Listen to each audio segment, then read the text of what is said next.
Millionaire CEO gets into his car and hears a 7-year-old black girl tell him to shut up. He had no idea why.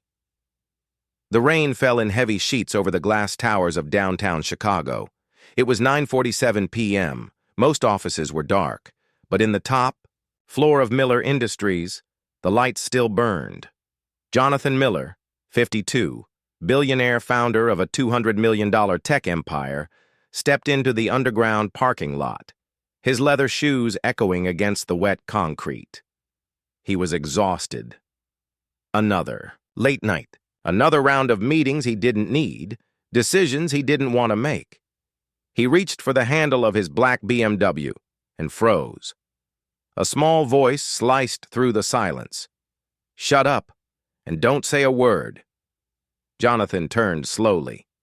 Inside, the car, huddled in the back seat, was a little black girl, 7 years old maybe. Her clothes were worn, her hair tied in messy braids, but her eyes, sharp, alert, afraid, locked onto his like a warning. "Who the hell are you?" Jonathan whispered, hand still on the door. "The cleaning lady left the door open," she said. "I hid, because I heard them talking about you." Jonathan slid into the driver's seat, closing the door softly. "Who's them?" "Your partner," she said. "Marcus Williams. And that blonde lady, Diana, your assistant." Jonathan's breath caught. "They said tomorrow," the girl continued, voice low. "You won't own anything anymore." The words hit like ice. Tomorrow was the merger meeting. $400 million Japanese investors. A deal Marcus and Diana had spent months preparing. A deal Jonathan was supposed to sign. Blindly. "What else did you hear?" he asked, eyes flicking, to the building's lit-up 10th floor. The girl hesitated. "That you're stupid. That you'll sign papers without reading them." That the blonde lady laughed and said, "The day after tomorrow he'll be looking for a new job." Jonathan clenched his jaw. Diana. 10 years of trust. She knew his schedule, his passwords, his fears, and they said other things, the girl added quietly. "But my grandma always said kids don't repeat bad words." Jonathan stared at her.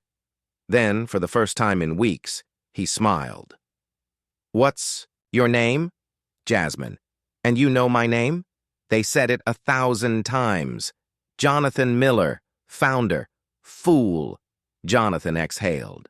"Are you going to turn me into the police now?" Jasmine asked, shrinking back. "No," he said gently. "You might have just saved everything I've built." Through the rearview mirror, the office lights began to go out. Marcus and Diana were coming down, confident, smug, convinced the trap was set. They had no idea the prey had just found an ally. And her name was Jasmine. Later that night, an empty diner, 11:23 p.m. Jasmine devoured a cheeseburger like she hadn't eaten in days. Jonathan sipped cold coffee, pretending to read emails. His phone buzzed. "Marcus, ready for tomorrow, buddy? The Japanese are going to love our proposal. You're gonna retire rich." Jonathan showed the message to Jasmine. She snorted. "He's got nerve." "He's been lying to my face for months," Jonathan said. Another message. Diana. "Jonathan, I've reviewed the final contracts. Everything's perfect for signing. Trust me, like you always have." Jasmine wiped ketchup off her fingers. "She's not your friend. She's your enemy." Jonathan stared at the screen. "They know everything about me. Bank accounts, passwords, my schedule." Jasmine looked up. "But do you know things about them?" Jonathan paused. Of course he did. Marcus's secret meetings with rival firms, the fake invoices, the offshore transfers Jonathan had seen but never questioned. Diana's bonus fund, a little extra here, a little there. Over time, millions. "You've got a sharp mind," Jonathan said. "My grandma said when you have nothing, you learn to pay attention to everything." She looked at him. "They think you're stupid, but you're not, are you?" Jonathan smiled. "No, I'm not." His phone rang. Marcus. Jonathan, glad you're home. Diana and I are finishing up. Everything's ready. Just show up. Sign where Diana tells you. We've taken care of everything. The arrogance was unbearable. Jonathan replied, voice calm. Can't wait to see how it all unfolds. After hanging up, Jasmine leaned forward. You're planning something. I can see it in your eyes. Jonathan looked at her. This child, homeless, hungry, yet brave enough to risk everything for a stranger. You're right, he said, and I need your help. 2 hours later, Jonathan's penthouse, a man in a leather jacket sat at the kitchen table. Gabriel Torres, former cop, ex-head of corporate security, fired a year ago by Marcus and Diana. They said budget cuts, Gabriel said, flipping open a folder. Truth is, I asked too many questions. Now he handed Jonathan a stack of files. Marcus and Diana didn't just betray you.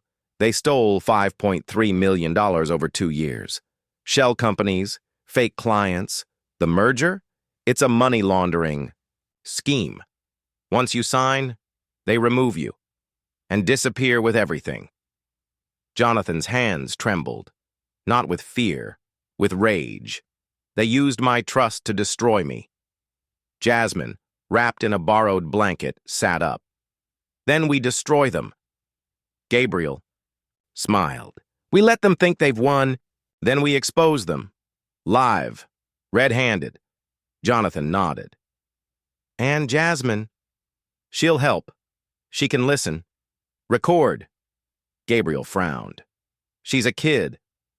She's the reason I'm still CEO, Jonathan said. I trust her more than I ever trusted Marcus. The next day, a 2 p.m. conference room. Jonathan walked in like nothing was wrong. Marcus stood, grinning. There he is, the man of the hour. Diana handed him a thick folder. Just sign where I've marked. Trust me, like always. Jonathan smiled. Actually, I want to show you something. The door opened. Gabriel entered, with 2 federal investigators. Behind them, Jasmine, holding a tablet, walked in beside a social worker. Silence. Marcus, Jonathan said calmly. Diana, meet Jasmine. The girl who was hiding under your desk last night when you called Mr. Yamamoto and said, once Jonathan signs, we take everything. Diana's face went pale. Marcus stood. This is absurd. Jonathan clicked his laptop spreadsheets, bank transfers, fake contracts, photos of Marcus at offshore banks. Then, audio, Diana's voice. Jonathan's a sentimental idiot. The day after tomorrow, he'll be begging for a job.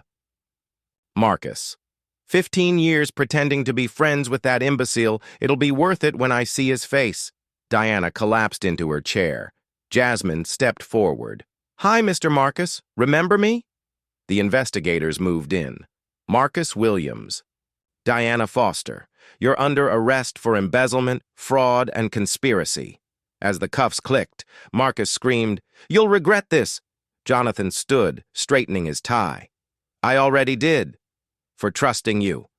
6 months later, Miller Industries was stronger than ever. No more leaks, no more lies. Gabriel was chief of security. And Jasmine? She wore a school uniform, her hair neatly braided, a gold locket around her neck, engraved with, Family is not who you're born to. It's who you fight for. Jonathan called her into his office. He opened a folder. Jasmine. Do you remember your grandmother's name? Josephine Miller. Jonathan nodded. She was my cousin, my father's brother's daughter. We lost touch 30 years ago. Jasmine stared. So, we're family, Jonathan said softly. All along. Tears filled her eyes. I knew you were different. Grandma always said, family takes care of family. 3 months later, adoption day. In the same courthouse where Marcus and Diana were sentenced, Jasmine Miller officially became Jonathan's daughter. At the celebration dinner, she looked at him. Dad, do you think Grandma knew this would happen? Jonathan smiled. I think she was watching, and I think she's proud. 5 years on, Miller Industries is now a Fortune 500 company. Jonathan launched the Jasmine Miller Foundation, providing education, housing, and hope to hundreds of at-risk children. At every event, Jasmine stands beside him, not just as his daughter, but as a symbol. That courage doesn't come from power. It comes from love. That betrayal doesn't define you. It reveals who truly matters, and that sometimes the person the world ignores, a child, a stranger, a voice in the dark, is the one who saves you, because in the end, revenge isn't about destroying your enemies. It's about building something so strong, so beautiful, that their lies become nothing more than dust in the wind. Marcus and Diana wanted to take Jonathan's company. Instead, they gave him a daughter. They tried to break him. Instead, they helped him find his heart. And Jasmine? She didn't just save a CEO, she saved a family. If this story moved you, about betrayal, courage, and the unexpected ways fate brings us home, subscribe for more real-life inspired tales of justice, love, and the power of one small voice in the dark, because sometimes the person you least expect is the one who changes everything.